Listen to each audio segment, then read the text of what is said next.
Hello friends, how are you? I hope you all will be healthy and fine.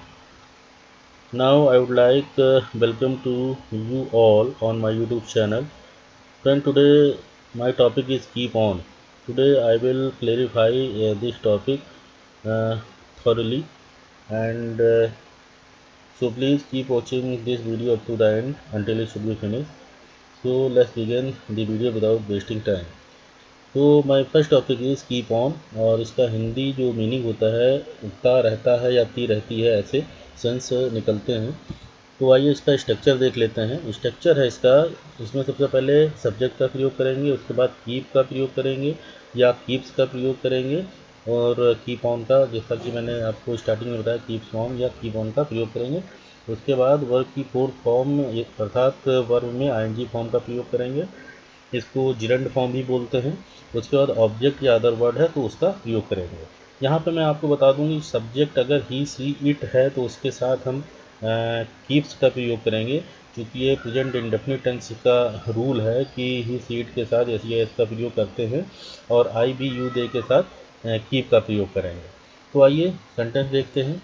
हमारा पहला sentence है वह अंग्रेजी सीखता रहता है।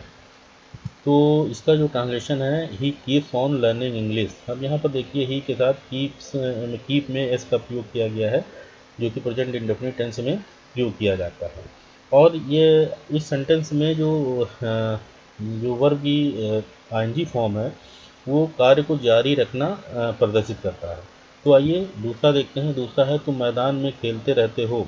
तो इसका ट्रांसलेशन है you keep on playing in the field. चौथा सेंटेंस है वे गाना गाते रहते हैं। इसका ट्रांसलेशन है they keep on singing a song. चौथा है मैं कार चलाता रहता हूँ। इसका ट्रांसलेशन है I keep on driving a car. पांचवा है हम मैच देखते रहते हैं। तो इसका जो ट्रांसलेशन है we keep on watching match. Next देखते हैं निगेटिव सेंटेंस में हम इसका कैसे प्रयोग करेंगे, कैसे सेंटेंस बनाएंगे।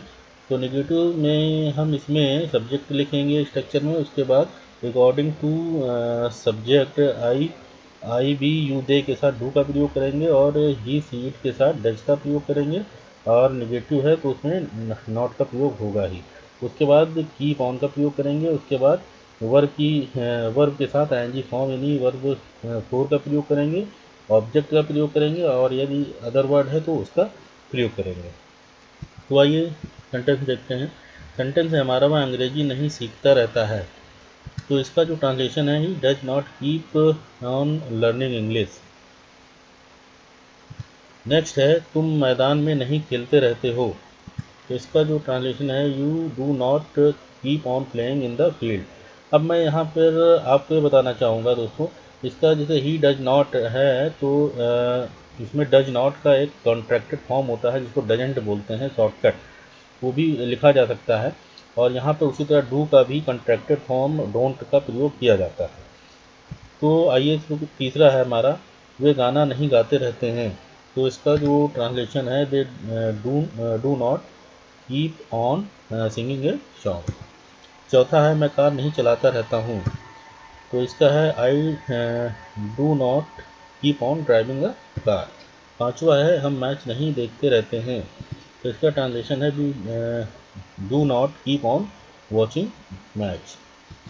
अब इसका इंट्रोगेटिव सेंटेंस देख लेते हैं। इंट्रोगेटिव सेंटेंस में दो तरह के स्ट्रक्चर हैं हमारे पास। एक डब्ल्यू एच फैमिली का है और उसके साथ डू डच का प्रयोग करते हैं, जैसा कि अभी मैंने बताया ही सी इट के साथ आप डच का प्रयोग करेंगे और आई बी यू डी के साथ डू का प्रयोग करेंगे।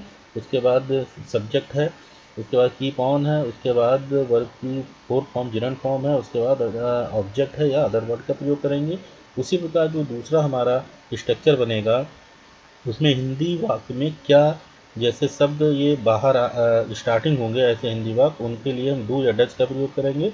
उसके बाद सब्जेक्ट का प्रयोग करेंगे, उसके बाद कीप ऑन का प्रयोग करेंगे, उसके बाद वर्ब की फोर्थ फॉर्म जिरंड फॉर्म का प्रयोग करेंगे, उसके बाद अगर ऑब्जेक्ट है अदर वर्ड है तो उसका प्रयोग करेंगे। तो आइए कुछ सेंटेंस देखते हैं। हमारा पहला सेंटेंस है वह अंग्रेजी कहाँ सीखता रहता है। तो इसका जो ट्रांसलेशन है where does he keep on learning English. दूसरा सेंटेंस है तुम मैदान में क्यों खेलते रहते हो। तो इसका ट्रांसलेशन है why do you keep on playing in the field. वे गाना कब गाते रहते हैं? तो इसका जो ट्रांसलेशन है, when do they keep on singing a song. चौथा है, क्या मैं कार चलाता रहता हूँ? तो इसका जो ट्रांसलेशन है, do I keep on driving a car.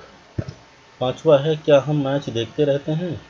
तो इसका ट्रांसलेशन है, do be keep on watching the match.